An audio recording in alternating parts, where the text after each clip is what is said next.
vamos a ver básicamente la importancia de una correcta elaboración de la historia clínica perinatal. Los instrumentos que usamos, ya la tarjeta perinatal, y cómo se aplica el llenado de esta tarjeta, porque a veces vemos es solamente rellenar, ¿no? Y lo que yo he observado ya cuando los chicos llegan a internado, en realidad en la historia clínica todo es una copia del día anterior, ¿no? Entonces lo que tenemos que evitar es que la historia clínica nos aporta mucha información, a pesar de que nuestro paciente es pequeñito y que no habla, no se manifiesta. En realidad el evaluar la historia y los antecedentes de su mamá nos va a informar, nos va a dar mucha información, como para nosotros poder tomar decisiones. ¿Ya? Entonces, empezamos. Lo que vamos a tratar hoy día es básicamente qué es la historia clínica perinatal, un poco de historia de la tarjeta perinatal que actualmente nosotros usamos, características de la historia clínica, finalidad e importancia, componentes de la historia, ahí nos vamos a definir un poquito más.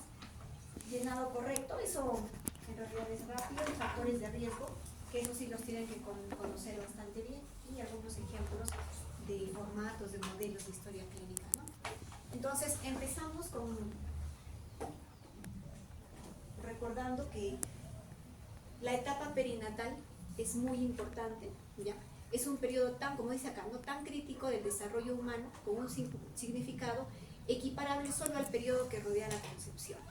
Es una etapa muy importante, que las cosas que suceden en esta etapa pueden marcar la vida y definir la calidad de vida de ese ser, ¿no? Incluso hasta su adultez. Por eso es que tenemos que tener mucha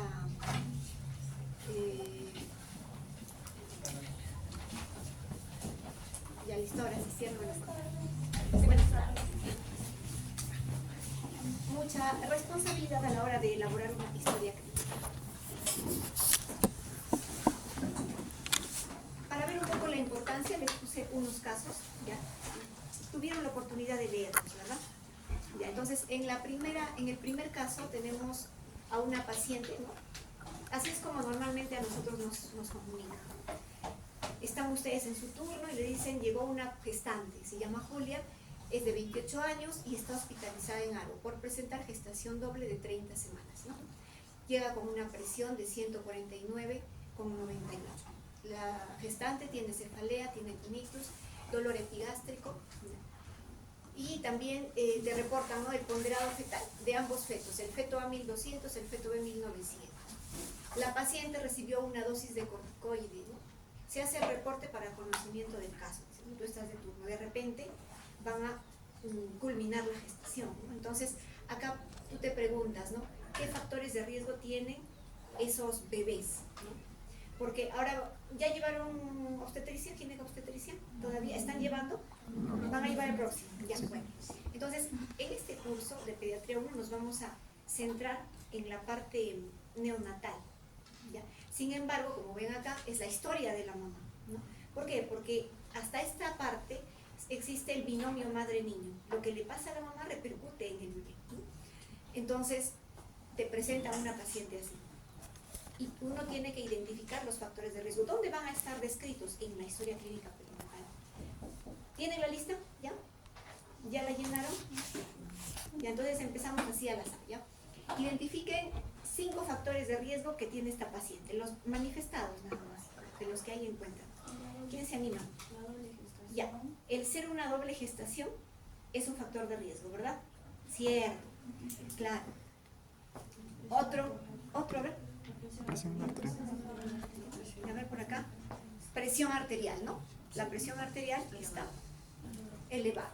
Y es más, la paciente que tiene signos clínicos, ¿no? Tiene cefalea, tiene tinnitus.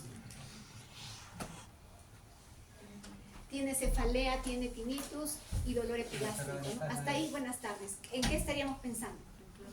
En una preeclampsia, ¿no? Con un cuadro clínico, ya una preeclampsia. Listo. ¿Qué más? ¿Qué otro factor de riesgo? Ya no me contesten por acá. A ver, 33 semanas. 33 semanas.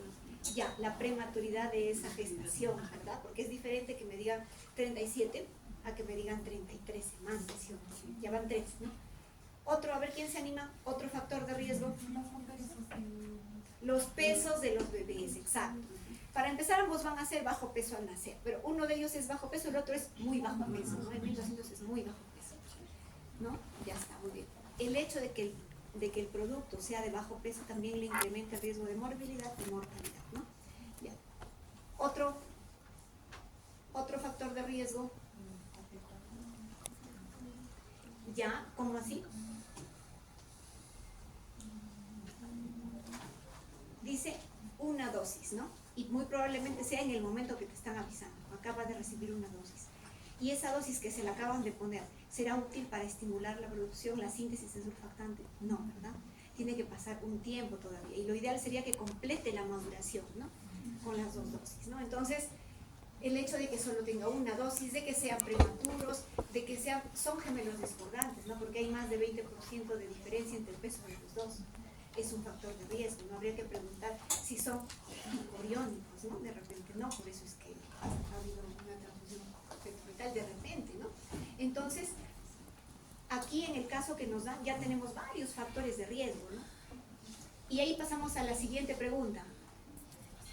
¿Qué datos adicionales solicitaríamos? ¿Les gustaría saber algo adicional con respecto a la paciente?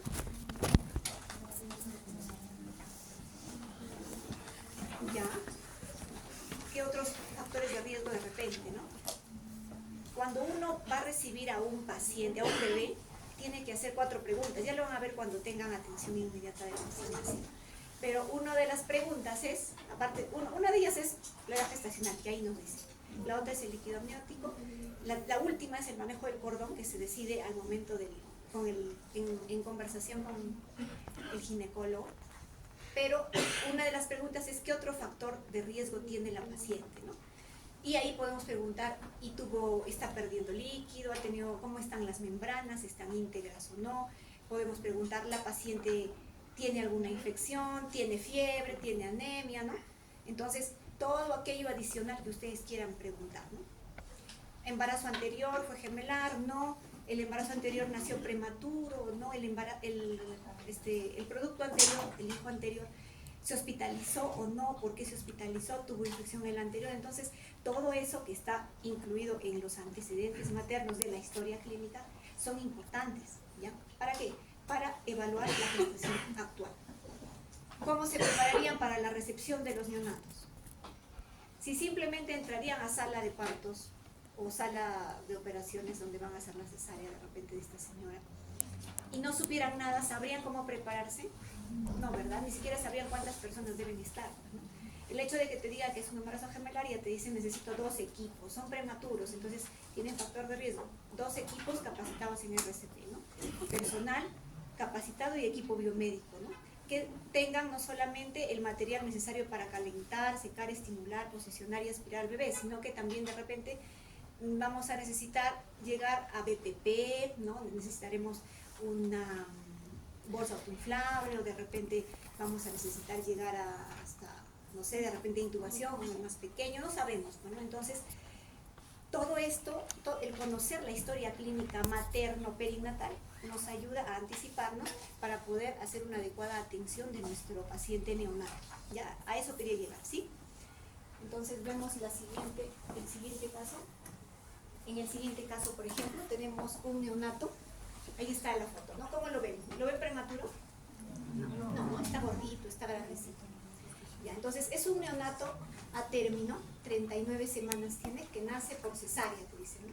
O sea, están en su turno, tranquilos, y la enfermera de alojamiento conjunto les avisa. Hay un bebé de 39 semanas que pesa 4 kilos 200, que estaba con su mamá, pero empezó a presentar temblores y pobre succión. Entonces, ustedes llegan a ese temblores, pobre succión, bebé grande, ¿no? 4,200. A ver, tómale una glucosa, dicen, ¿no? Y te dicen 38. Ya tiene cuadro clínico, ¿no? ¿En qué pensarían? Que en una hipoglicemia. Entonces, ustedes deciden hacer su manejo de la hipoglicemia, ¿no? De repente, algunos, como ya lo ven sintomático, le van a pasar un minibolo, le van a asegurar el VIG con un endovenoso, ¿no? Pero más allá de eso, ¿ahí va a quedar? No. ¿Qué cosa van a preguntarse ustedes? El antecedente materno de diabetes. Claro, el antecedente materno, ¿no? El antecedente materno que pueda estar generando de repente el hecho de que el bebé haya nacido macrosómico, de por sí todo macrosómico, sea por mamá diabética o no, tiene riesgo de hacer hipoglicemia, ¿ya? Es el riesgo de ser un bebé grande para la edad gestacional, ¿ya? Ya vieron clasificación de recién nacido, ¿no? No es lo mismo grande para edad gestacional que macrosómico, ¿no? Pero acá estamos frente a 39 semanas un bebé macrosómico, de repente también hasta grande para la gestacional dependiendo del peso, ¿no? Entonces, pero este bebé tiene riesgo de hacer hipoglicemia. Hay que investigar si la mamá es diabética, ¿no?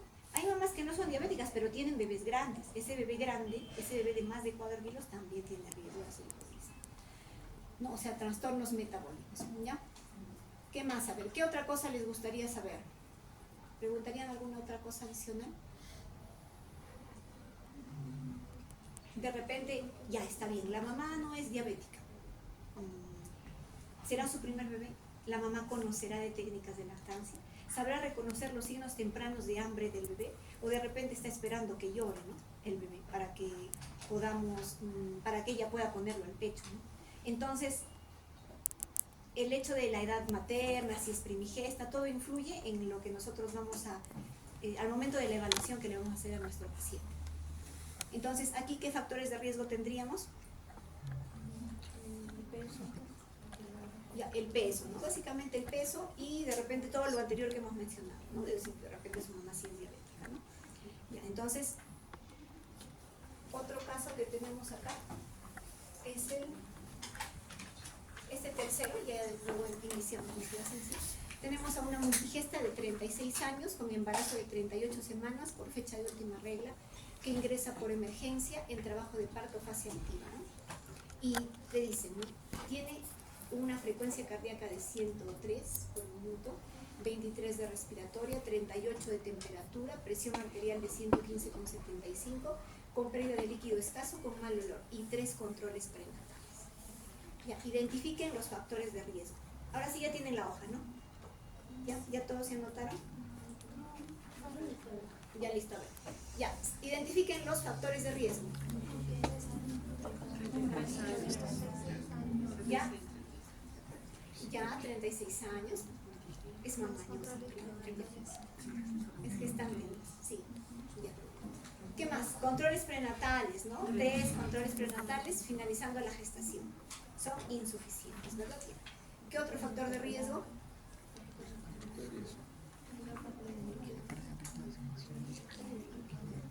Ya, está perdiendo líquido con mal olor, muy bien. Ya. ¿Qué otra cosa? La fiebre materna, ¿no? La fiebre materna. La señora presenta 38,7 grados centígrados. Entonces, allí incluso la frecuencia cardíaca tiene un poco de taquicardia, es en función de la fiebre, ¿no? También un poco de taquimia, es en función de la fiebre. Entonces, estamos suponiendo una infección materna. Ahora, lo que hay que ver es si la infección está localizada en qué parte, pues, ¿no? Porque si es una infección, no sé, gestacional a nivel de líquido amniótico, ¿no? Entonces afectaría a nuestro paciente, ¿no? Ahí ya hemos visto algunos factores de riesgo. ¿Qué datos adicionales solicitarían? ¿Les gustaría saber algo más con respecto a la mamá?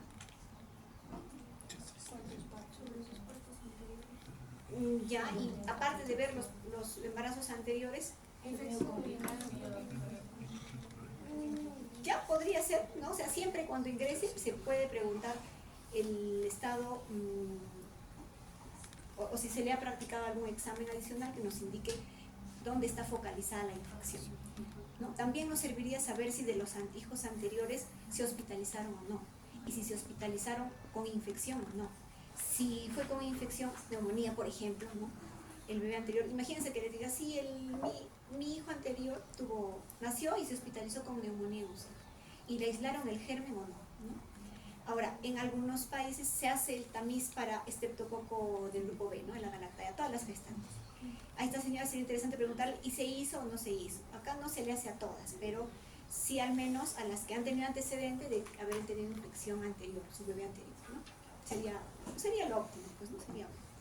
Entonces, preguntar si ha tenido algún antecedente de infección en los otros embarazos, en los otros productos, ¿no? Ahora, ¿qué cuidados posteriores consideraríamos en función de la historia clínica?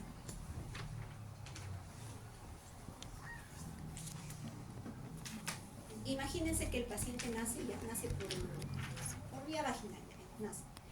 Y llora bien, tiene un ámbar adecuado, 8-9, posteriormente a eso realiza contacto precoz, le pone, suponiendo que ya la mamá se le maneja la fiebre, todo está, entre comillas, estable y podría hacer apego, ¿no? Y luego pasa a alojamiento conjunto con la mamá. ¿Qué cuidados tendríamos que tener allí? Con el antecedente que ha tenido la mamá. O de frente en los hospitales. Habría que monitorizar al paciente, monitorizar las funciones vitales, la curva térmica del neonato, ¿no? Habría que ver su frecuencia cardíaca para ver si él también hace taquicardia, hace fiebre, ¿no? Ver su patrón respiratorio, porque si un bebé nace bien y posteriormente en alojamiento conjunto ya empieza a hacer dificultad respiratoria, eso no es normal, eso no va a ser taquígrafo, ¿no? Entonces, habría que vigilar al paciente y de repente hasta tomar algún examen, ¿no? De repente un cultivo cefalorraquídeo. Entonces, o sea, hacer un seguimiento de ese bebé en pro de identificar prontamente si es que el bebé está haciendo una sepsis temprana, ¿no? Por la infección materna que tuvo. Entonces, todo eso, todos estos datos, ¿dónde van a estar? En la historia clínica. Entonces, ahora ya pasamos a la parte de historia clínica. Un poco de datos históricos. No vamos a hablar de toda la historia clínica, pero vamos a hablar de básicamente la perinatal que actualmente usamos, ¿ya? En el Perú se dio inicio al uso de las historias informatizadas en el área materno-perinatal en 1984. Año en el cual el CLAP, o Centro Latinoamericano de Perinatología y Desarrollo Humano, presentó el modelo que conocemos, un modelo con alertas, ¿no? Esas bolitas y circulitos y cuadraditos amarillos, blancos, rojos. Ese es el modelo que se presentó en un inicio, son alertas, ¿ya? Y que se implantó inicialmente en los dos hospitales mencionados, María Auxiliadora y el Hospital Madre Niños Infantil, ¿no? Posteriormente a eso se oficializó su uso mediante esta resolución y se aprueba el uso mediante norma técnica administrativa, el uso de este formato, ¿no? El modelo de CLAP, donde se pueden registrar todos los antecedentes familiares, maternos, obstétricos de la madre, y así llevar un adecuado seguimiento de ese embarazo con el fin de tener un óptimo producto y una puérpera pues sana, pues tranquila. Entonces, ¿qué más hay? En los posteriores años hubieron necesidad de mayor información y de acuerdo a objetivos institucionales y avances tecnológicos en materia de información, se requirió actualizar la historia clínica. De hecho, se amplió un poco la historia clínica materno-perinatal a la historia materno-perinatal ampliada, ¿ya? Que se oficializó mediante esa resolución y posteriormente se volvió a actualizar. Y esa es la que manejamos ahora. Se volvió a actualizar, ¿ya? Entonces, van a ver por qué el objetivo de tener esa historia en una sola hoja o en dos caras a lo mucho, ¿no? ¿Ya? Entonces, nuestra historia clínica, como en todos los ámbitos, en todas las especialidades, es un documento médico legal, ¿ya? En esta historia se va a registrar toda la síntesis de la práctica clínica relativa a nuestro paciente, en este caso a nuestro neonato, ¿no? Todo debe ir bien registrado, como dice, registro de procesos relacionados con la atención del paciente en forma ordenada, integrada y secuencial. Por eso es que la evaluación clínica se registra, los exámenes auxiliares se registran, los procedimientos que hacen con el neonato se registran, todo tiene que estar bien registrado en esta historia clínica, ¿ya? Y son administradas por las instituciones prestadoras de servicios de salud. ¿Y qué más? Reflejan el resultado del trabajo médico, que es abstracto, ¿no? Cognoscitivo, de la ejecución de la fase cognoscitiva en relación al médico-paciente, la cual tendrá un análisis y una síntesis conocida como diagnóstico, y al final va a derivar en un tratamiento. Eso tiene que estar bien registrado. Comprende el conjunto de los documentos relativos a los procesos asistenciales de cada paciente con la identificación de los médicos y demás profesionales que han intervenido en la atención de nuestro paciente neonato. Porque recuerden que no solamente el médico es el que interviene, ¿no? Interviene enfermería, especialista en neonatología, interviene terapia física, radiología, todo el conjunto de profesionales, cirujanos, todo, ¿no? que atienden a ese neonato, ¿ya? Entonces, todo tiene que estar bien registrado en la historia clínica.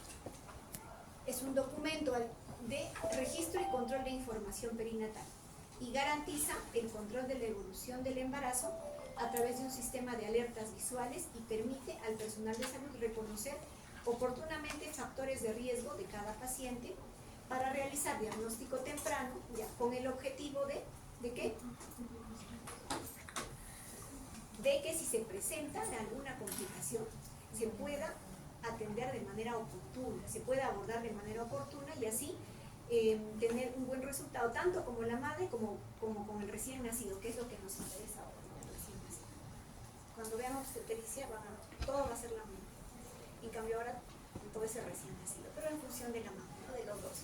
Porque son un binomio, ya desde el momento de la concepción siempre hay que ver el beneficio de ambos, ¿no? Aunque a veces cuando pues, la mamá está muy mal, optan por el beneficio de la mamá, ¿no? Entonces el bebé nace prematuro y con todas las complicaciones. Ya. Entonces, ¿quiénes han intervenido en la elaboración pues, de esta nuestra historia clínica perinatal? La OPS, la OMS y el CLAP, ¿no? ¿Qué características tiene? Es un instrumento sencillo, como ustedes han visto, es una hoja sencilla. El formato más o menos se maneja en todos los hospitales, ¿ya? Sean de MINSA o no, tiene los mismos datos, a recabar, no diferencia mucho. Es de bajo costo, de fácil llenado para cualquier personal de salud que realice atención obstétrica y neonatal. De repente cuando ustedes estén realizando el CERU, depende, ¿no? Algunos tendrán de apoyo el área de obstetricia, algunos no, y se van a dedicar a hacer el programa materno-perinatal, a llevarlo a ustedes, ¿no? Como médicos de su centro de salud. Entonces, tienen que conocer ambas, ¿no? Entonces, ¿la finalidad cuál es? Es que el tránsito por toda esta etapa de desarrollo sea lo más adecuada, lo más sana posible, ¿no? Conocer las características de la gestación para anticiparnos a posibles complicaciones que pueda tener el producto y así brindarle la mejor intervención y oportuna de acuerdo a su necesidad. Y ahí nomás, no solamente ahí, ¿no? El objetivo es detectar el grado de riesgo obstétrico neonatal, conocer también características socioepidemiológicas de la población en mujeres embarazadas atendidas para tener un banco de datos también, ¿no? Reunir en una sola hoja la información mínima indispensable para un adecuado control prenatal.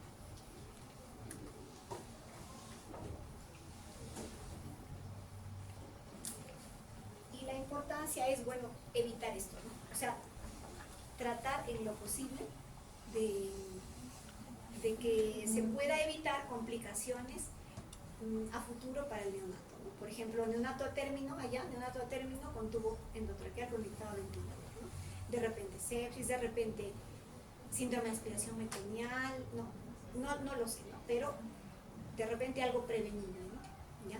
Y acá, a este lado, un neonato prematuro, pues, ¿no? Evitar listo.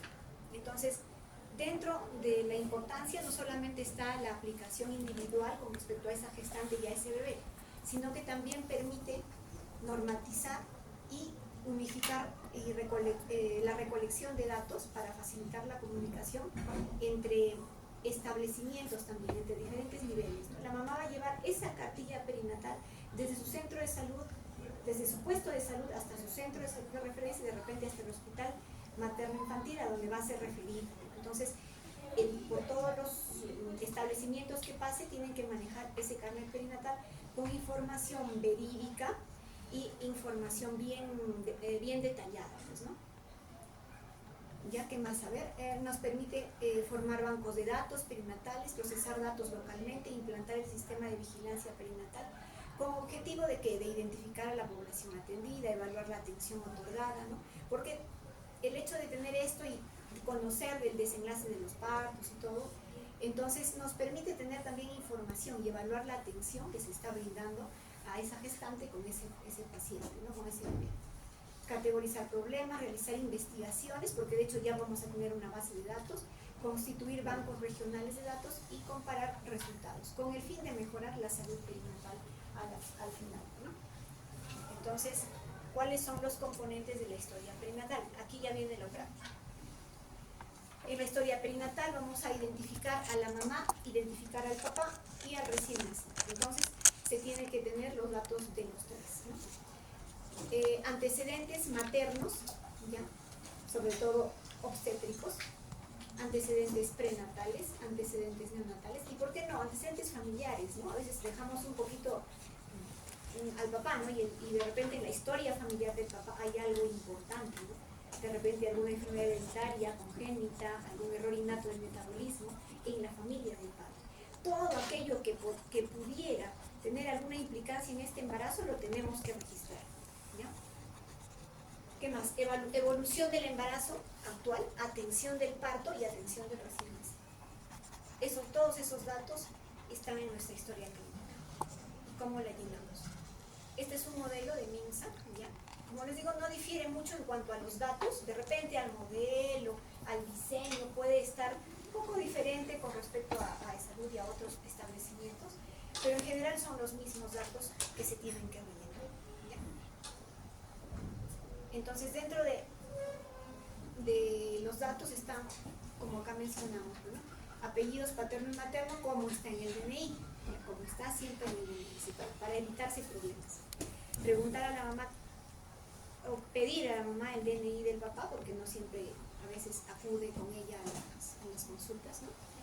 Anotar bien el domicilio y la localidad, ya la residencia actual de la gestante, ¿para qué? Para hacer el seguimiento, ¿ya? Porque pasa que a veces no viene y uno tiene que ir a buscarlas, ¿ya? Entonces, se tiene que anotar bien la ubicación de la madre, el teléfono de la madre, ¿para qué? Para poder tener un acceso a ella y seguimiento también vía teléfono. ¿Qué más? Nos pide esta historia, la edad materna, porque es factor de riesgo, ¿no? El hecho de que sea una madre adolescente conlleva sus riesgos, ¿no? A veces ellas presentan preeclampsia, ¿por qué no? Sí presentan. A veces el hecho de no tener el apoyo de la pareja estable o de la familia hace que ellas no cumplan sus controles prenatales, ¿no? Entonces, ¿es un factor de riesgo? No, por supuesto que es un factor de riesgo. El hecho de ser una mamá de más de 35, ¿no? Actualmente vemos que con todas los estudios y las especializaciones, las mujeres actualmente están postergando cada vez más su embarazo, ¿no? Muchas de ellas. Entonces, algunas son primigestas a los 36, a los 38, algunas segundigestas a los 40, ¿no? De alguna forma incrementa el riesgo de enfermedades crónicas, sobre todo diabetes, hipertensión. En ese grupo etario se ven pues más este tipo de enfermedades. Además de que también hay mayor riesgo de aneuploidías, ¿no? Ya, claro, no se le va a alarmar a la mamá, pero sí se le debe de hacer un seguimiento pues adecuado, ¿no? Entonces es importante registrar la edad materna. Años de estudio y capacitación, o sea, estudio de ambos, tanto de la gestante como del papá, sería óptimo, ya, porque la mamá con más orientación, con más instrucción, de repente te comprende mejor todas las recomendaciones que uno le hace, ¿no? Con respecto a la prevención, a la vacunación durante la gestación, al consumo de los micronutrientes, del hierro, ¿no? A los cuidados que tiene que tener, ¿no? Entonces una mamá con un poco más de instrucción comprende mejor esas cosas, ¿no? A veces si es que no se tiene mucha instrucción, de repente no van a entender muy bien, ¿no? Entonces todo eso tenemos que tener en cuenta. Grado de instrucción de ambos, años aprobados de ambos, estado civil también, ya no es lo mismo una mamá de repente ya con un hogar ya establecido, ¿no? El apoyo de la pareja, ¿no? El apoyo de la familia, ¿no? Que una mamá joven, soltera, que no tiene el apoyo ni siquiera de repente económico, ni emocional, ni social, ¿no? Eso también es un factor de riesgo. Datos del padre del recién nacido. Acá no dice la tarjeta, pero yo les he puesto a preguntar con sanguínea, porque cada vez se ven más casos de problemas genéticos, alteraciones congénitas, errores innatos del metabolismo, ¿no? Entonces, muchas veces resulta que los papás del bebé que tiene ese problema tenían consanguinidad, pues eran primos lejanos o consanguinidad sanguínea o geográfica, y ni siquiera ellos mismos sabían bien, pues, ¿no? Ya, entonces, Eso yo lo he puesto como un asterisco. No lo dice en la ficha, pero al momento de atender a los bebés siempre preguntamos. A ver, ¿qué más? Antecedentes obstétricos. Pasamos a la parte obstétrica del embarazo como antecedente, ¿no? O sea, aquí se anotan el número de gestaciones previas a la gestación actual. No se anota la gestación actual. Ahora sí tienen la hoja, ¿verdad? ¿Ya todos se han anotado? ¿Sí? Ya, listo. Entonces, no se duerman, vamos a empezar a preguntar. Ya todas están listas. Entonces, en esta parte anotamos las gestas anteriores, no la actual, porque son antecedentes, como dicen. Entonces, si la gestante tiene un embarazo actual gemelar, por ejemplo la primera, pero tenía 2 gestaciones o 3 gestaciones anteriores, ¿qué iría en gestas? 3, ¿verdad? 3, porque son antecedentes. De esas 3 anteriores tenemos que anotar el número de nacidos vivos, abortos, ¿no? Y si nacieron vivos, ¿cómo nacieron? ¿Fue parto vaginal? ¿Fue parto por cesárea? ¿No? ¿Ya? Entonces, de los nacidos vivos, si viven actualmente o si murieron, ¿y en qué etapa murieron? ¿En la etapa neonatal? ¿En la primera semana? ¿En la natal temprano? ¿O de repente después? Todo eso, registra, si se dan cuenta, está con colores, ¿no? Amarillo el aborto, en rojo las cesáreas, nacidos muertos en amarillo, muertos en la primera semana en amarillo, que son alertas visuales, ¿ya? Un dato, amarillo significa que es un dato importante y rojo que tiene que tener seguimiento permanente, ¿ya? Seguimiento permanente. ¿No? Incluso está allí la parte de peso, ¿no? Para ver cómo han nacido los bebés anteriores. Aquí la parte del peso. Menos de 2.500, si fue gemelar, si fue prematuro, todo eso. ¿Ya?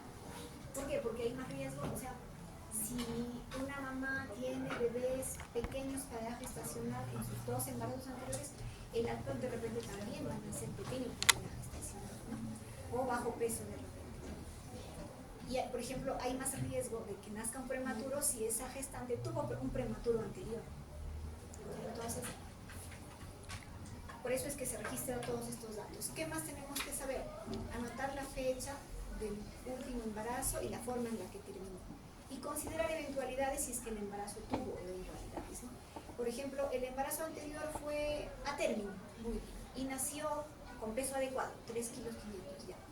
Y salió de alta junto conmigo de alojamiento, no se quedó hospitalizado. Pero, entonces, todo eso, ¿no? Acá también va la gestación anterior porque van a ver el periodo intergenésico, pues, ¿no?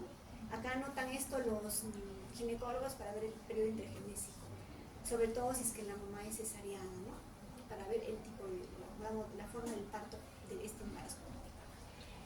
¿Ya? Entonces también se anota, no es que el embarazo anterior fue un prematuro, igual va. Si se hospitalizó, se hospitalizó y murió, falleció, entonces todo eso tiene que ir anotado.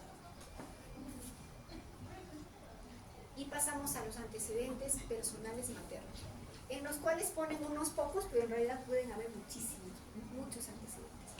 Ya, desde personales maternos como que no tenga, hasta que tenga abortos habituales o recurrentes, o sea, 2 o más de 2 abortos antes de que el feto, o muertes antes de que el producto haya alcanzado la viabilidad, ¿no?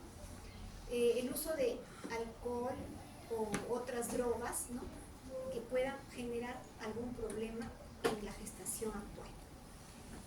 ¿Por qué? Porque el alcoholismo, o sobre todo el alcoholismo, que es lo más frecuente que se podría ver en mamás que tienen algún consumo de sustancias, podría generar restricción del crecimiento intrauterino, bebés bajo peso, bebés prematuros, ¿no?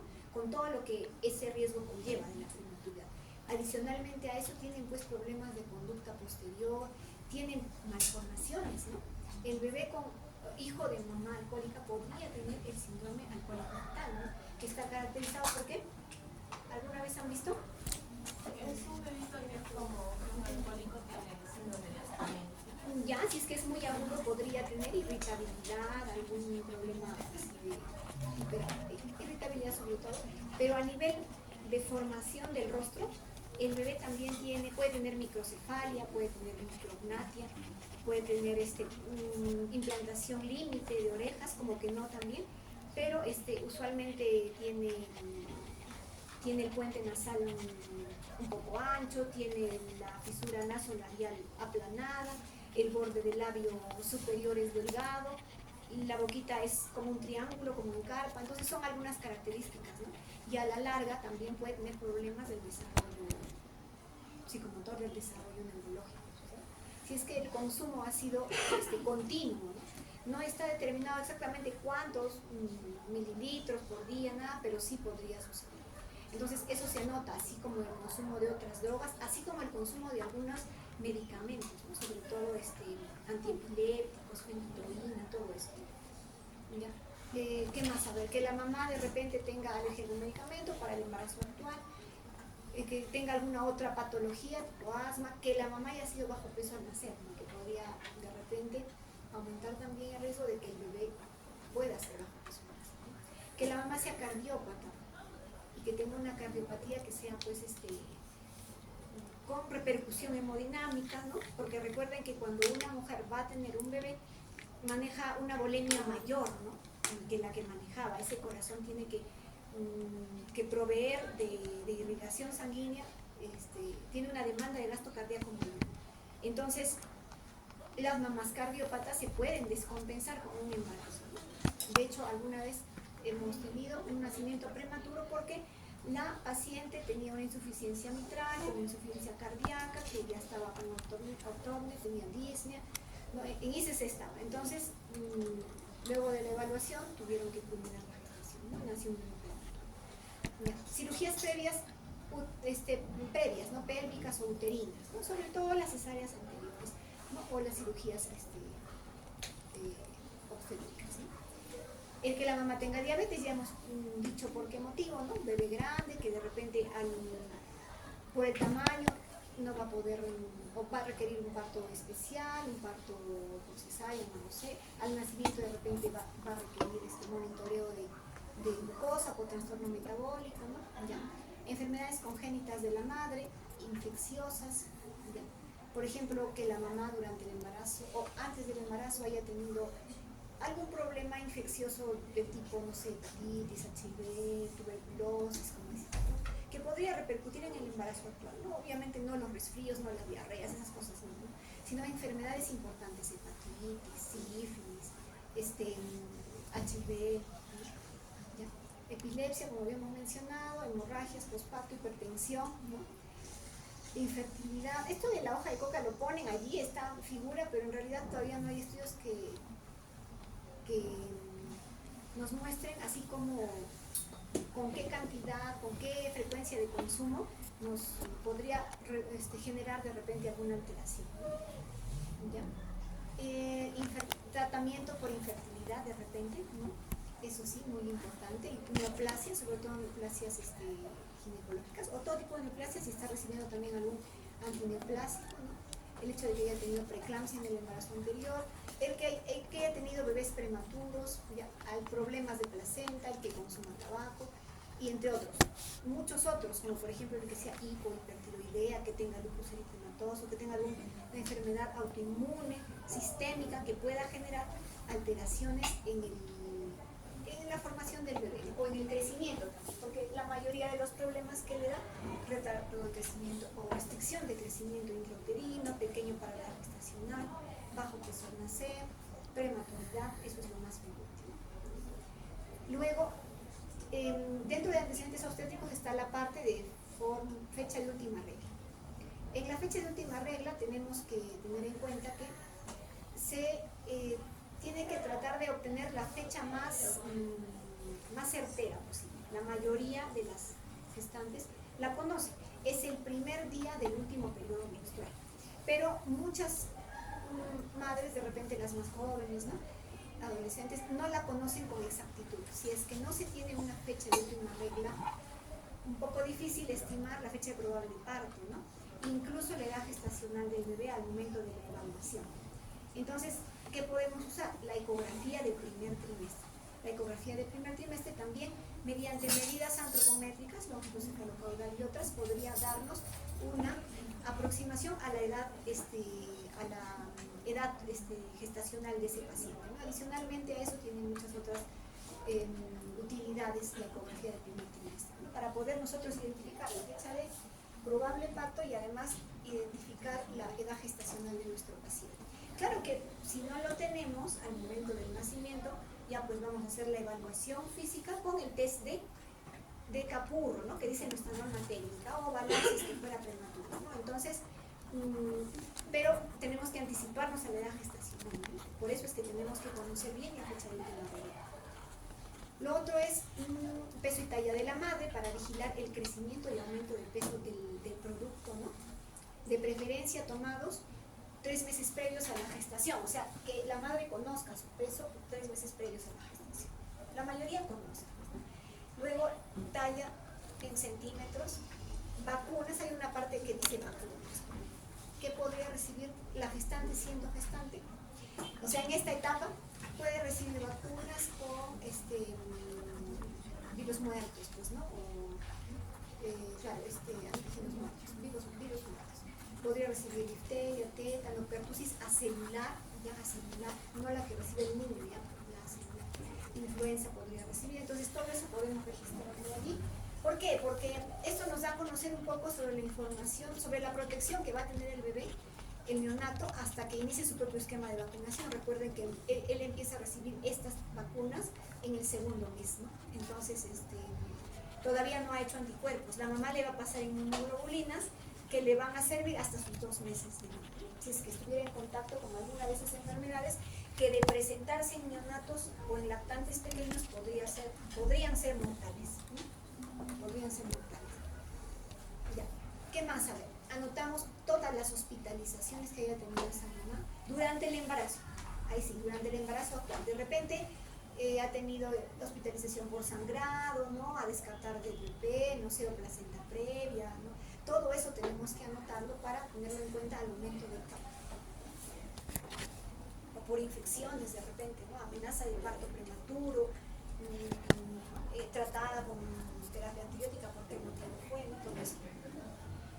Llegamos a esta parte, el tipo de sangre, no solamente para el abordaje del manejo de la hemorragia materna, sino que, ¿para qué también pedimos? Incompatibilidad. Incompatibilidad. ¿Cuál sería la más severa?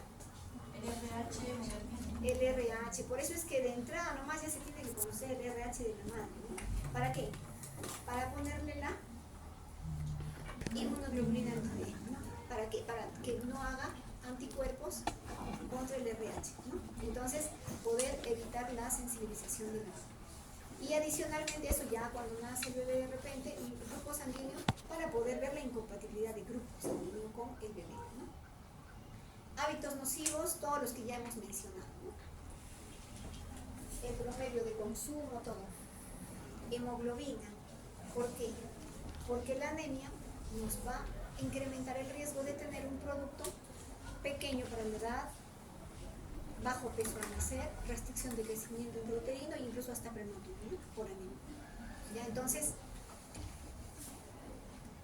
la hemoglobina tiene que ir bien anotada, 2 controles mínimos durante todo el embarazo. Esta parte de infección es muy importante, nunca se olviden de llenarlas, ¿ya? Normalmente a todas las gestantes aquí en nuestro país le toman su examen su BDRL o RP para sífilis, ¿no? Entonces, estos son 2 exámenes que uno tiene que hacer en el primer trimestre y el segundo en el tercer trimestre.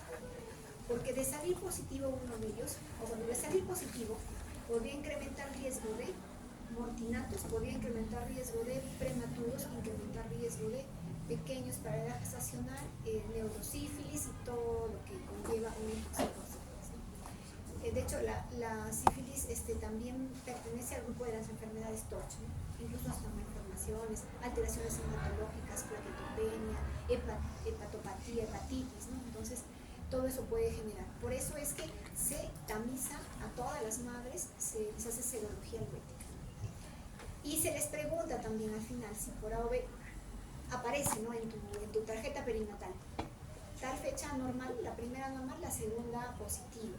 Ya señora, entonces ¿tú qué piensas? De repente se contagió durante el embarazo y hay que preguntar, ¿recibió tratamiento o no recibió? Eso hay que registrar. ¿Cuántas dosis recibió? ¿Completó? ¿Se trató la pareja o no se trató? ¿Cuándo terminó el tratamiento? Porque para que el bebé esté protegido adecuadamente, o sea, tratada la mamá, tiene que ser mínimo un mes antes de que el bebé nazca, ¿no? Para estar más seguros de que de repente no va a ser una sífilis congénita. En el caso del VIH también, porque la madre puede ser, preguntarle, ¿no? ¿Y cuándo fue el diagnóstico? Si es que es positivo. El diagnóstico fue en el momento del parto, a veces se llega y en el momento del parto, cuando no ha tenido ningún control, le hacen todas las pruebas y ahí sale, ¿no? En la prueba rápida. No solamente para que ustedes se protejan adecuadamente con un EPP, siempre tienen que protegerse con un EPP, pero para ver el manejo posterior del recién nacido. Si la mamá ya conocía el diagnóstico antes, si ya viene recibiendo su TAR, si el número de carga viral, en la carga viral hay que conocer, para que incluso para ver el tipo de parto, ¿no? En general, cuando la mamá tiene una carga viral alta o cuando recién no ha estado en tratamiento o cuando recién se le diagnostica en el momento del parto, el parto pues es por vía alta, ¿no? Y al paciente se le tiene que limpiar con mucho cuidado, se le baña, ¿no? Ese es el único caso en el que se baña el paciente cuando nace. Y se le limpia con mucho cuidado, no se aspira, se le limpia con cuidado las cavidades, ¿no? Para no lesionarle las mucosas y también no ser dañado, ¿no? Entonces, y posteriormente a eso se inicia un tratamiento, ¿no? Profiláctico, pero de retrovirales, de antirretrovirales. Entonces, para ver qué esquema va a recibir ese bebé, tenemos que conocer en qué escenario se encuentra esa mamá. Y todo esto está en la nueva técnica de manejo de la gestante y el recién nacido con sífilis, hepatitis y HIV. Ya hay una nueva técnica de inclusión para eso que ya lo van a ver cuando vean este tipo de... Hay una clase de infecciones. Lo otro es número de controles. Ya habían visto ustedes que el hecho de que tenga controles inadecuados o controles insuficientes puede generar que tu paciente, que en tu paciente no se puedan identificar oportunamente los factores de riesgo. El que tenga mientras menos controles, menos oportunidades para identificar los factores de riesgo. Y bueno, la edad gestacional en semanas completas transcurridas desde la fecha del último periodo. Tener en cuenta la prematuridad y también el embarazo postérmino, que también es un factor de riesgo, ¿ya? El tamaño fetal, que es acorde, determinarlo en función de la edad gestacional, ¿no? Uno se puede dar una orientación de acuerdo a la medida de la altura uterina, pero no siempre esto es lo real, porque a veces la altura uterina depende también, la altura uterina también está influenciada por el líquido amniótico, ¿no?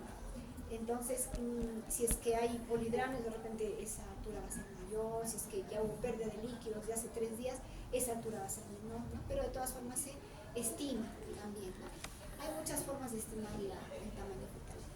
Ahora, el trabajo de parto, cómo estuvo el periodo de dilatación, cómo fue el expulsivo fue prolongado o no, para valorar sobre todo a un bebé, pues, ¿no? Un bebé a término.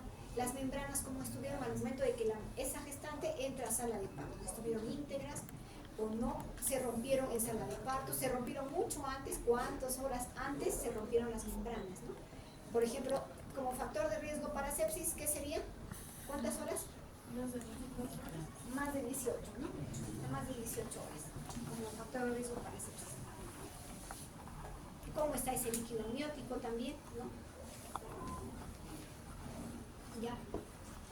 En el trabajo de parto siempre estamos monitorizando la frecuencia cardíaca fetal, ¿no? Para ver cómo está, si el bebé está tolerando ese trabajo de parto. Recuerden que es un pequeño periodo de estrés en el cual el bebé ya va a salir, si bien es cierto, va a pasar ya la vida extrauterina, pero que también si algo va mal podría generarle complicaciones severas, ¿no? Como por ejemplo asfixia neonatal o asfixia neonatal.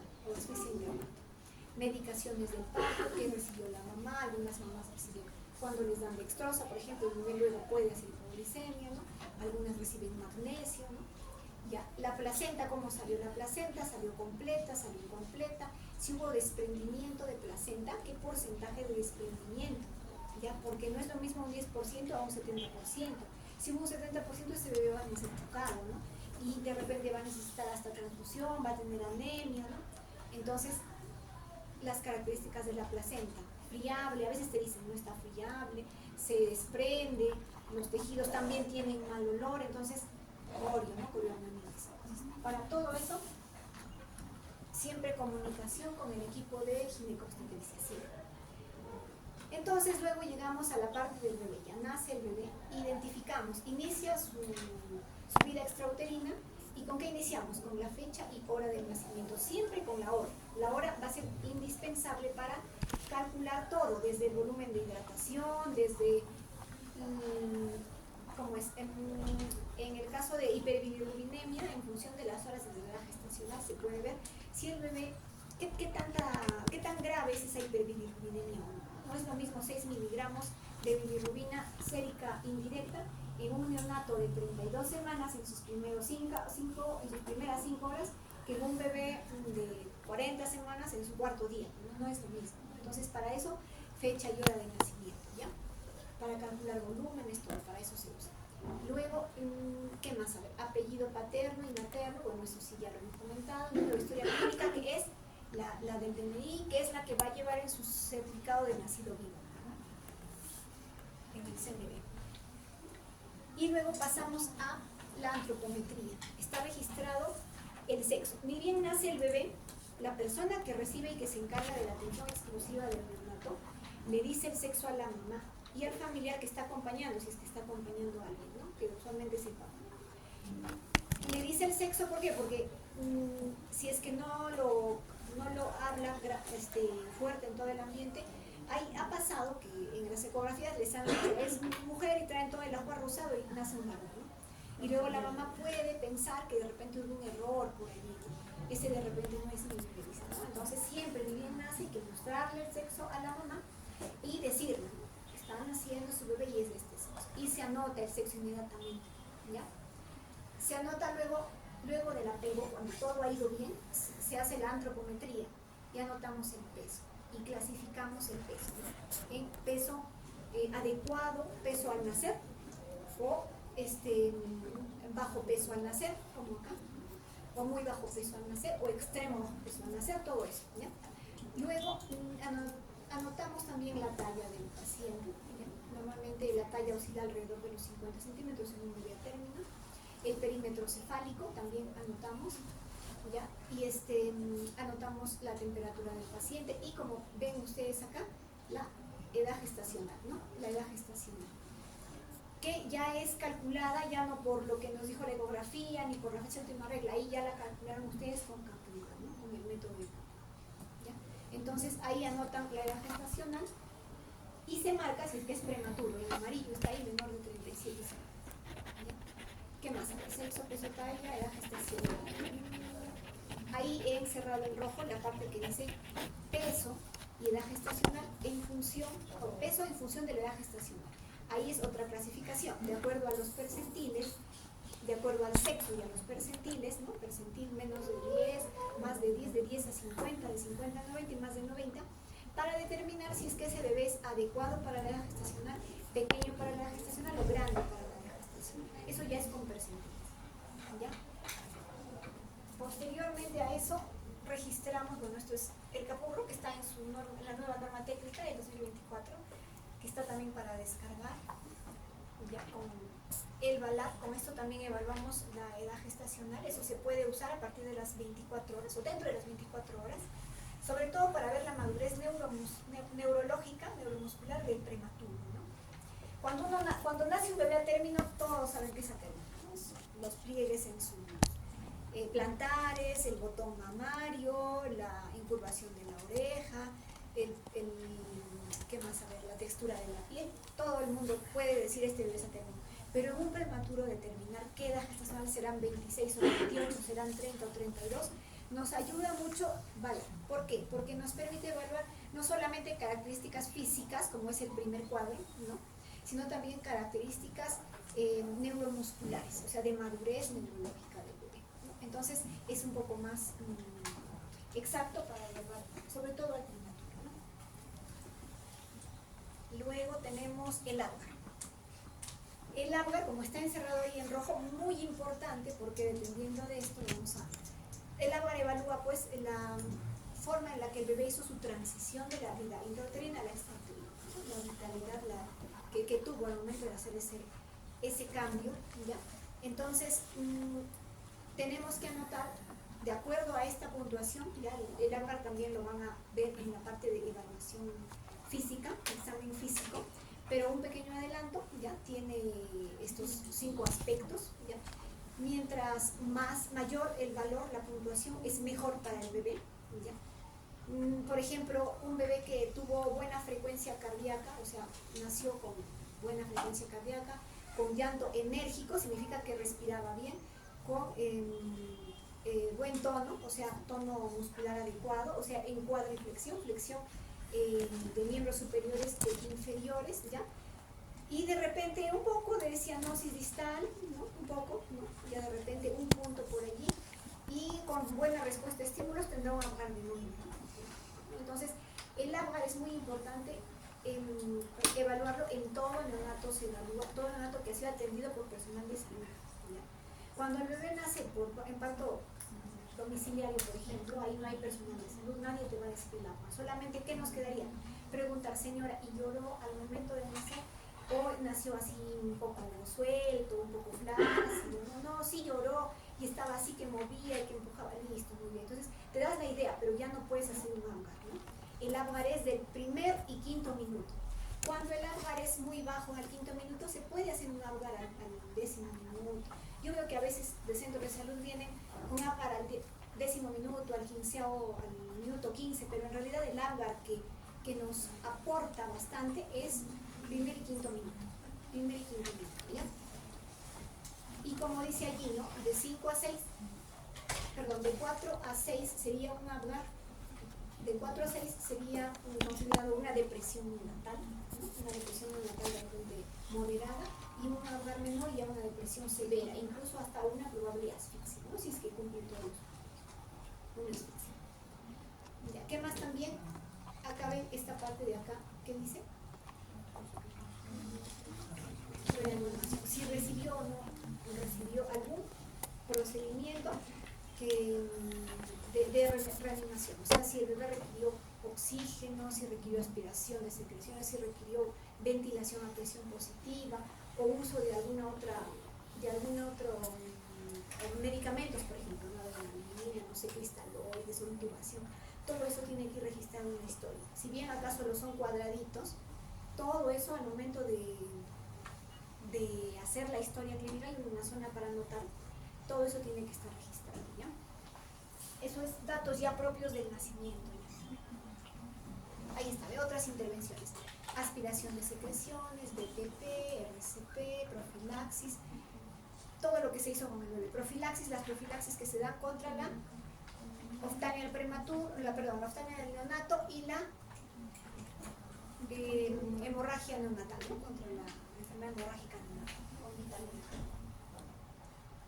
Ya van a ver también eso, las vacunas, si es que se les puso. Luego también hay una zona que registra el examen físico del recién nacido.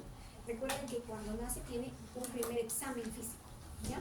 Luego a las 6 horas va a tener otro examen físico para ver cómo está haciendo su transición, y luego cada 24 horas mientras se encuentra en el centro, hospitalizado en el centro de salud, hasta el año. Y luego regresará en 48 horas, si todo va bien, ¿no? Para una nueva evaluación.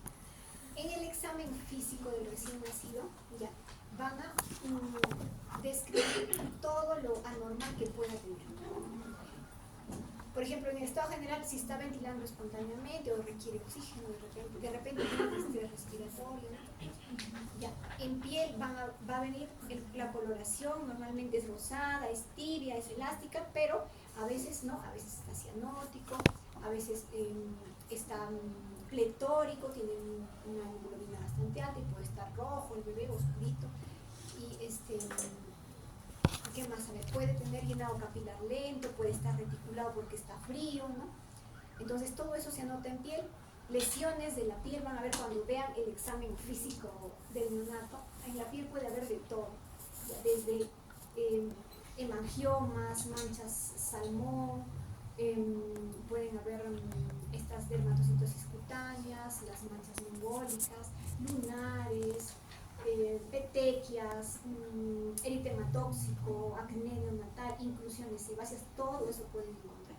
Y si se encuentra algo de esto, es bueno anotarlo, pues, ¿no? ¿Por qué? Porque la madre te va a preguntar por qué motivo lo tiene, ¿no? A veces hay partos de repente instrumentados, partos difíciles en los que el neonato nace con la carita toda morada, ¿no? Equimótica, la máscara equimótica, ¿no? Todo eso se nota, ¿ya? En cabeza, el cráneo, la forma del cráneo, si es normocráneo, si tiene cabalgamiento, si tiene caput, cefalohematoma, los pabellones auriculares, si tienen buena implantación o no, en el rostro, si tiene conducto auditivo externo abierto, ¿no? Y cae. Sí, porque a veces está todo bien formado afuera del pabellón y el CAE está tapado por dentro. No sabemos si hay CAE o no. Entonces todo eso tiene que revisar. Luego en rostro, la cara, si el rostro es simétrico, si la apertura ocular es espontánea, si es a término, ¿no? Si es prematuro extremo, a veces la apertura ocular no se puede evaluar. ¿Qué más? A ver si es que hay algún síndrome de línea media, fisura labiopalatina, si toda la estructura del rostro está adecuada, ¿no? A nivel de la boca, evaluamos la presencia de inclusiones sebáceas en encías, se evalúa el paladar, si es un paladar íntegro, si es un paladar, si hay fisura, fisurado, ¿no? Si es que es un paladar ojival, que es un hundido como un ojal, ¿no? Todo eso, si es que hay presencia o no de dientes connatales, ¿no? Todo eso van a evaluar, todo el detalle lo van a ver en la clase de medicina. En el cuello masas o no, móvil, corto, clavículas, no se olviden evaluar clavículas. O sea, ¿por qué? Porque cuando el parto es vaginal podría haber fractura de clavícula, cuando el bebé es grande o la presentación hubo un problema en la presentación y la extracción fue difícil, ¿no? ¿Ya? En general todo, tienen que evaluar todos los huesitos, toda la movilidad de los brazos, ¿no? La simetría del reflejo del móvil, ¿ya? ¿Qué más? En cardiovascular van a evaluar el precordio, si el precordio cuando ponen su manito vibra debajo de su mano, hiperdinámico no, si hay soplo, si tiene frémito, si es que el soplo en cuántos focos, multifocal o no, si los pulsos están presentes o no. ¿Por qué? Porque hay cardiopatías congénitas que al inicio pueden no dar cuadro clínico y simplemente no tener pulsos en miembros inferiores o ser muy débiles, ¿no? Como la coartación de aorta, que se puede diagnosticar con un examen físico, ¿ya? Entonces hay que ver pulsos, hay que ver coloración, cianosis, soplos, todo eso. ¿Ya? ¿Qué más? A ver, a nivel de abdomen, a nivel de tórax, disculpen, van a evaluar el patrón respiratorio.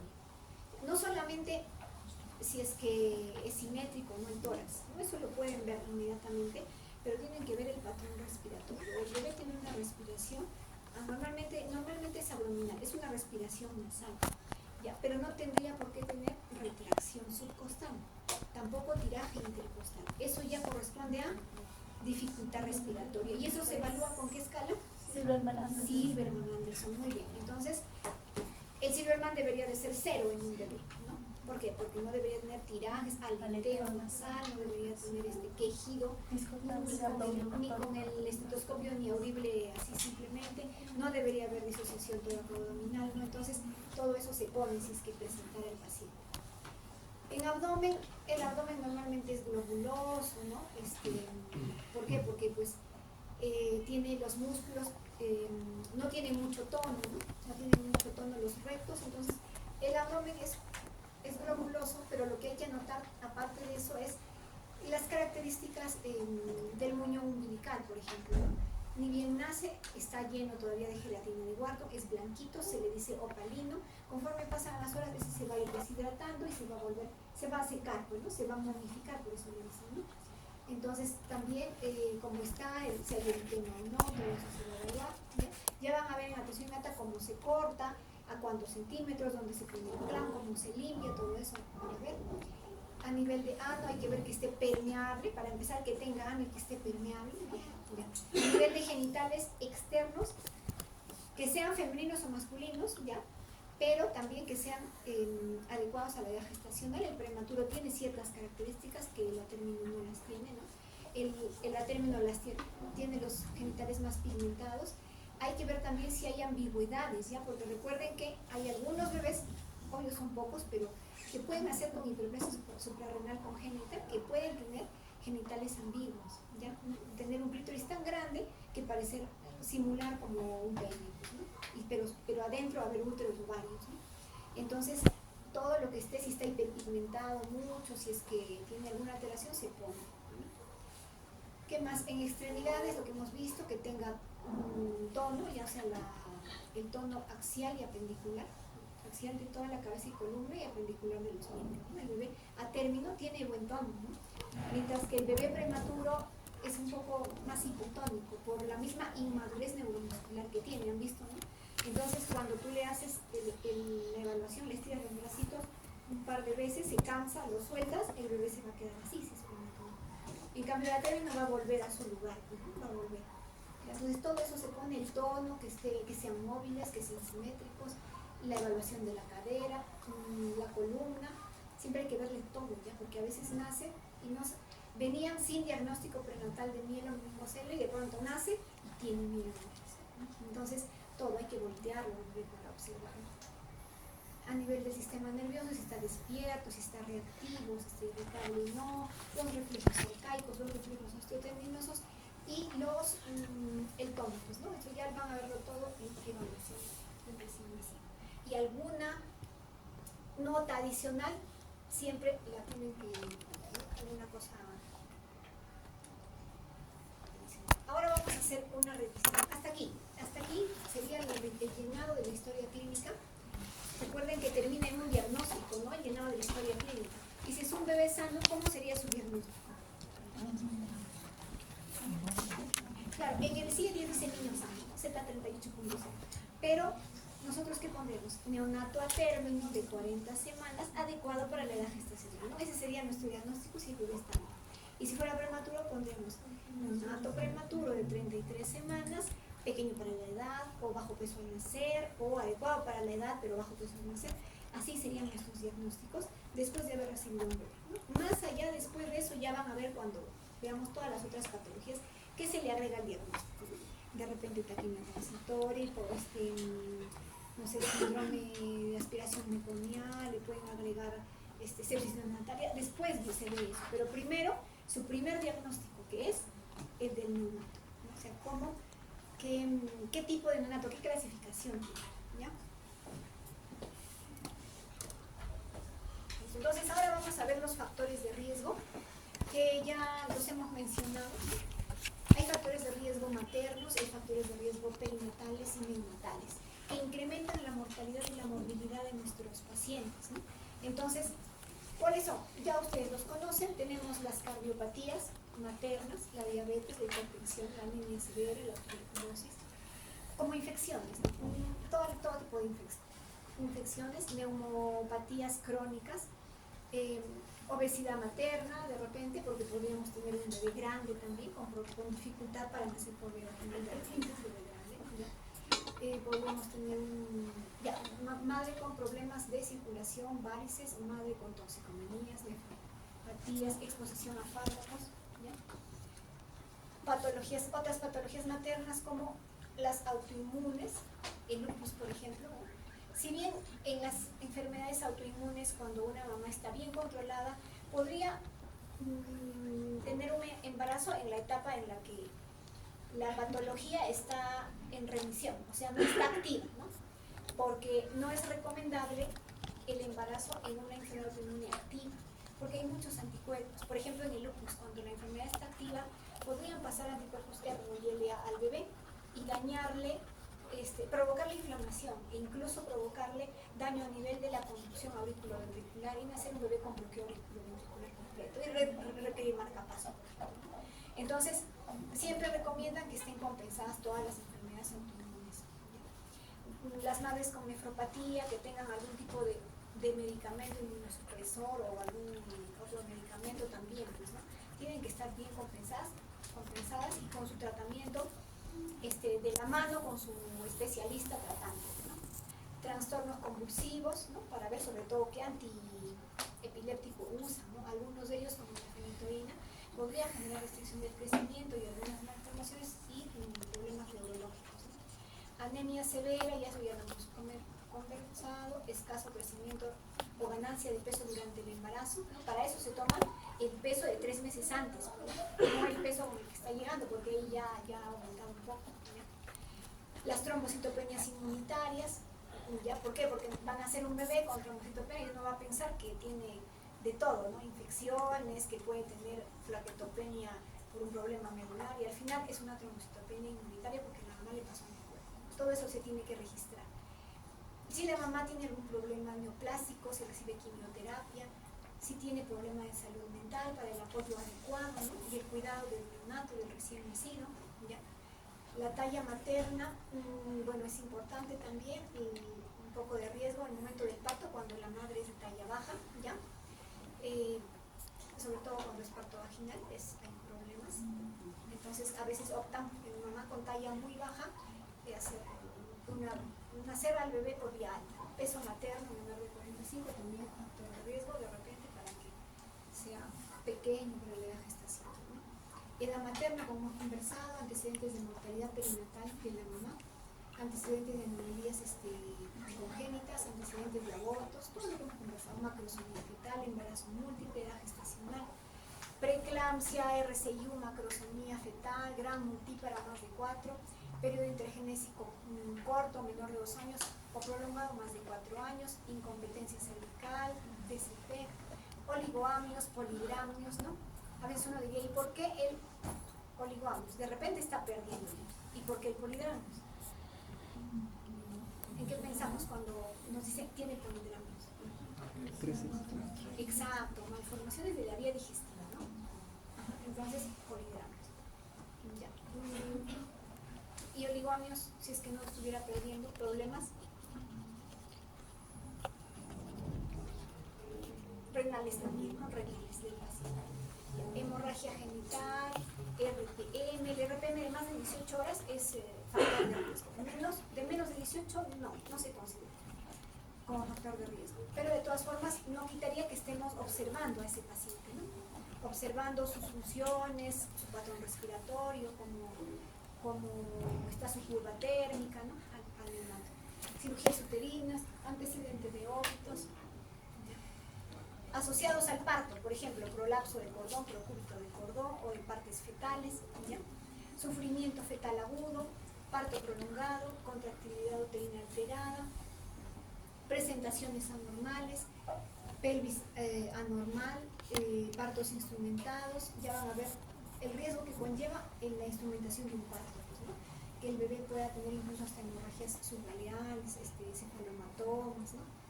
Ya, placenta normal, con alguna característica que no sea la adecuada, ¿no? De repente friable, con mal olor, corionitis, y factores de riesgo asociados al puerperio. ¿Por qué hipertensión materna? Porque si la mamá hizo una eclampsia, por ejemplo, o una preeclampsia severa, podría el bebé presentar algunos problemas, no solamente de crecimiento y restricción de crecimiento, sino problemas también hematológicos, ¿no? De coagulación, trastorno de coagulación, plaquetopenia, el neonato hijo de mamá con preeclampsia, ¿ya? ¿Qué más? A ver, fiebre materna, hemorragia, inmadurez mamaria, sobre todo de las adolescentes cuando luego no pueden dar de lactar, ¿no? Y luego el bebé baja de peso y entra en deshidratación hipermatrémica porque la mamá no podía dar de lactar, no tenía un peso adecuado. Entonces todos esos son factores de riesgo para el bebé, porque recuerden que el neonato, o sea, esta etapa son 28 días, hasta los 28 días tenemos que ir viendo todo esto. Posteriormente a eso ya tanto no se ve los antecedentes, siempre se toman en cuenta, ¿no? Sobre todo Apgar como un nacimiento para toda la vida, ¿no? Incluso cuando el niño va a entrar al jardín, preguntan Apgar, preguntan si se hospitalizó, si tuvo ictericia, todo eso preguntan. ¿Por qué? Porque podría tener algún tipo de problema futuro, ¿no? Cuando ha tenido no sé, asfixia, cuando ha tenido depresión neonatal, hiperbilirubinemia, encefalopatía hiperbilirubinémica, ¿no? Entonces, todo esto se tiene que tener en cuenta, ¿ya? ¿Qué otros factores de riesgo del periodo neonatal? ya propiamente del periodo neonatal tenemos el bajo peso al nacer, es un factor de riesgo, incrementa morbilidad y mortalidad, la prematuridad también, el puntaje de AMAR bajo, las malformaciones congénitas, ¿ya? La ictericia, fiebre, dificultad respiratoria y todo lo que podría acontecer con nuestro paciente. Y hablando de problemas congénitos o defectos congénitos, ¿ya? Actualmente ya se puede tener el diagnóstico prenatal, ¿no? Entonces es adecuado evaluar también, preguntar a la mamá si se hizo el diagnóstico prenatal de enfermedades congénitas. ¿Por qué? Porque, como dicen, ¿no? Entre el 3 y 5% de los embarazos pueden complicarse con defectos congénitos o trastornos genéticos, ¿ya? La mayoría de estas anomalías cromosómicas van a estar aproximadamente en uno de 150 nacidos vivos, ¿sí?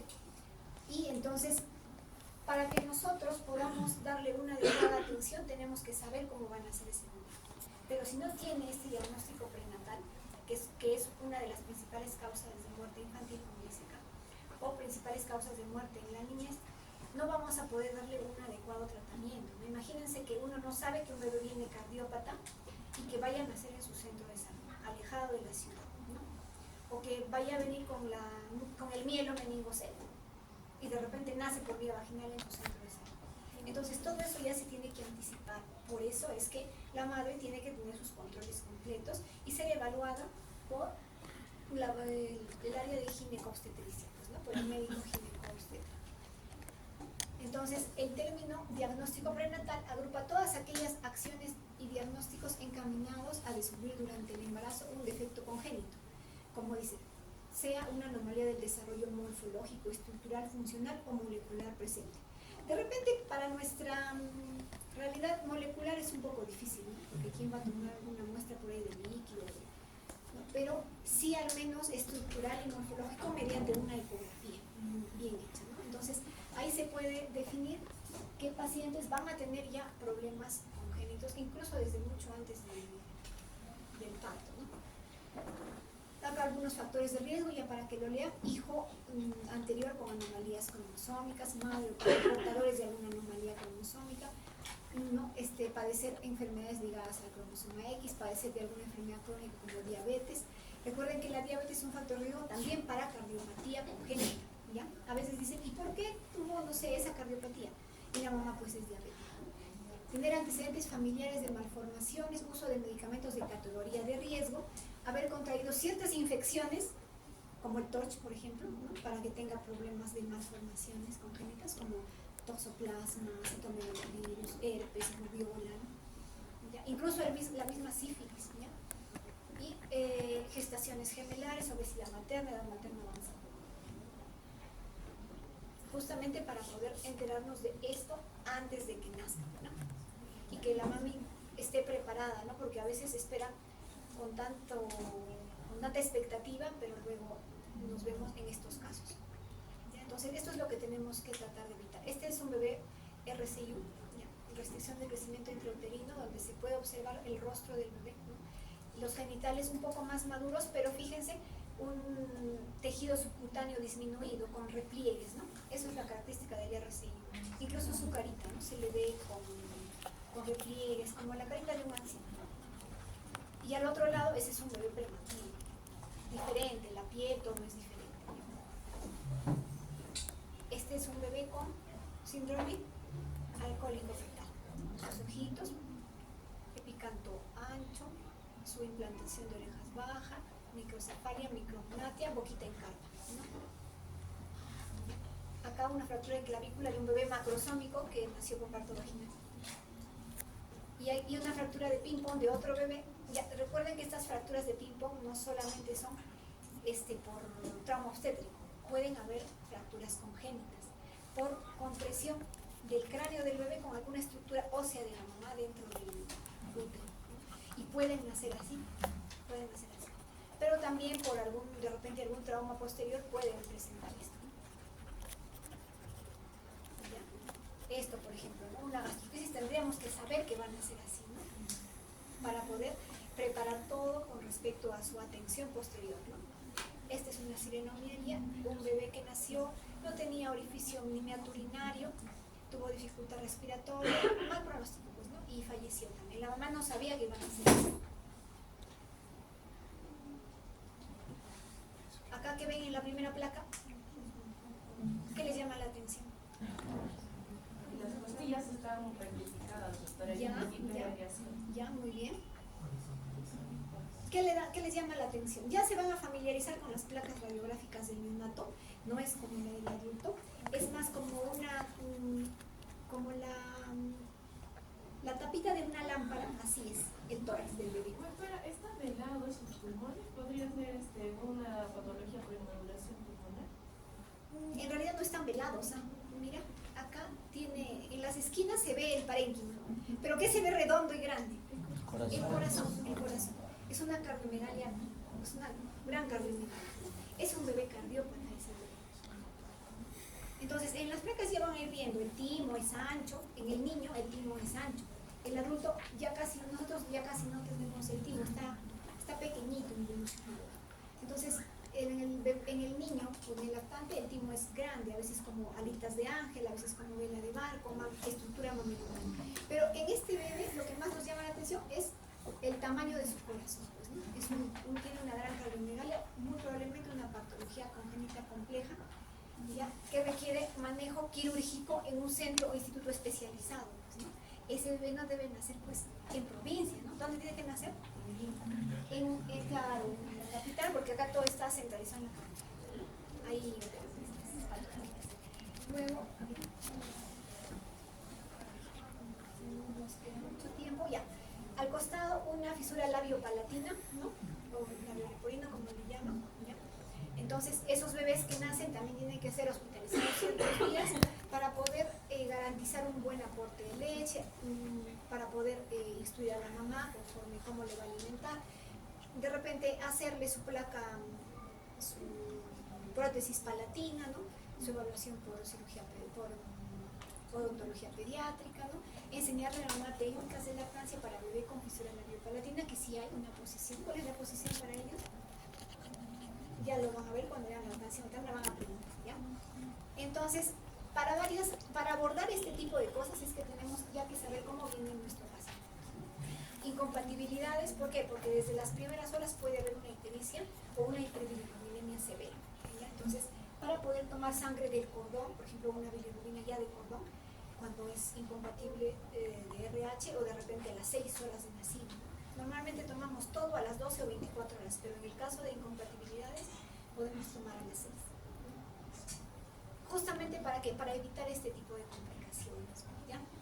Porque cuando el bebé salió prematuro, el bebé tuvo un MEC, sepsis, estuvo intubado, hizo paro, hizo hiperbilirubinemia, cefalopatía hipóxico-isquémica, puede tener una calidad de vida alterada, ¿no? Que nadie quisiera, ni para un familiar ni para nadie, pues, ¿no? Por eso, muy importante la historia clínica perinatal. ¿Ya, chicos?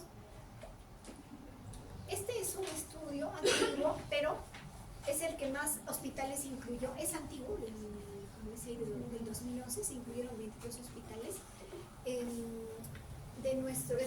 de todo el país, de todo el Perú, ¿ya? Y acá figura, antes el Hospital El Carmen y el Carrión manejaban todas las especialidades, ¿no? También tenían ginecobstetricia y tenían pediatría y neonatología. Y la primera es el primer recuadro es el número de nacimientos en ese año, 2008 fue el de evaluación. El siguiente es el de nacimientos totales, el primero. El siguiente es el número de nacimientos vivos, ya.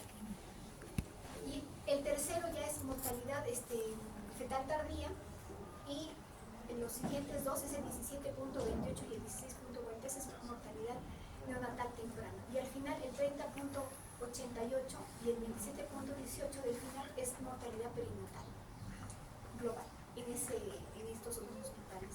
Fíjense la diferencia que hay entre Instituto Materno Perinatal, que es de acá, ¿no? Es mucho menos, y eso que ellos manejan 9.275 nacidos, nosotros 1.000 y tantos, y nuestra mortalidad era mayor, ¿no? Mayor. ¿De qué dependería?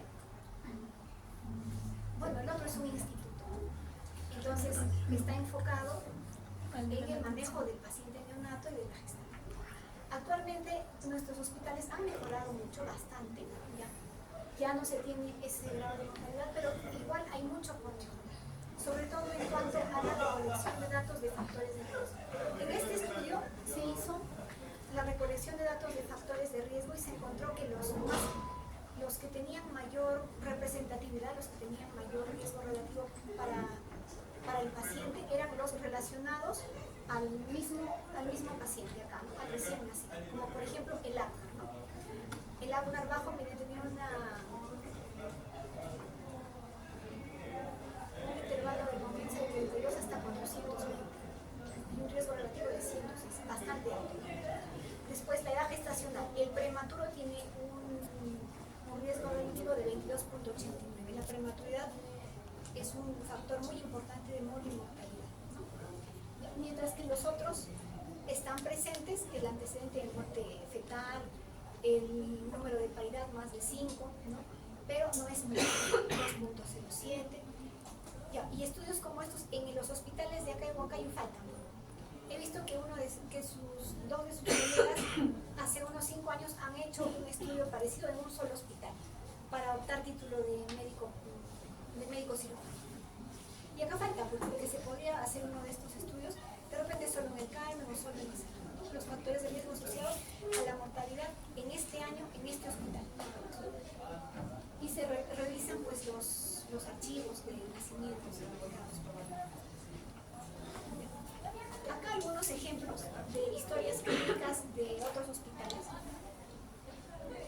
que, si se dan cuenta, tienen los mismos datos, solo que de repente el formato es un poco diferente, ¿no? Este es el CLAP del Centro Latinoamericano de Pediatría. El del MINSA, que está bien ordenadito, es bastante entendible. El de salud tampoco diferencia mucho en cuanto a los datos. Chicos, entonces solamente ya estamos terminando, solo recalcarles que el llenado de esto es muy importante, pero también la interpretación de esta historia. Cuando lleguen a evaluar un bebé, no hay que ir a ver al bebé, a ver, voy a verlo, lo destapo, lo miro, no sé ni siquiera qué voy a buscar, pero si ustedes van a la historia clínica van a saber qué buscar en el bebé. Entonces, antes de evaluar, hacer la evaluación física de un bebé, hay que ver su historia clínica, su historia perinatal. Es lo más recomendable, ¿ya? ¿Para qué? Para tener la idea, la noción de qué cosa tengo que encontrar, qué debo de buscar y cómo interpretar lo que encuentro en mi paciente, ¿ya? Ahora van a tener la oportunidad de ver muchas historias en su práctica y poder ver muchos neonatos en función de sus historias. Van a ver qué importante es anticiparse a los factores de riesgo. Bueno, ¿alguna consulta hasta aquí? Esto es básicamente introductorio a todo el curso, porque esto lo van a ver en diario, ¿no? Y se van a orientar ya más direccionado a cada patología. Van a ver sepsis, van a ver hipoglucemias, van a ver pericias, ¿qué más? Taquipnias transitorias, neumonías, LAMS, todo eso. ¿Alguna pregunta? Bueno, si no hay ninguna pregunta.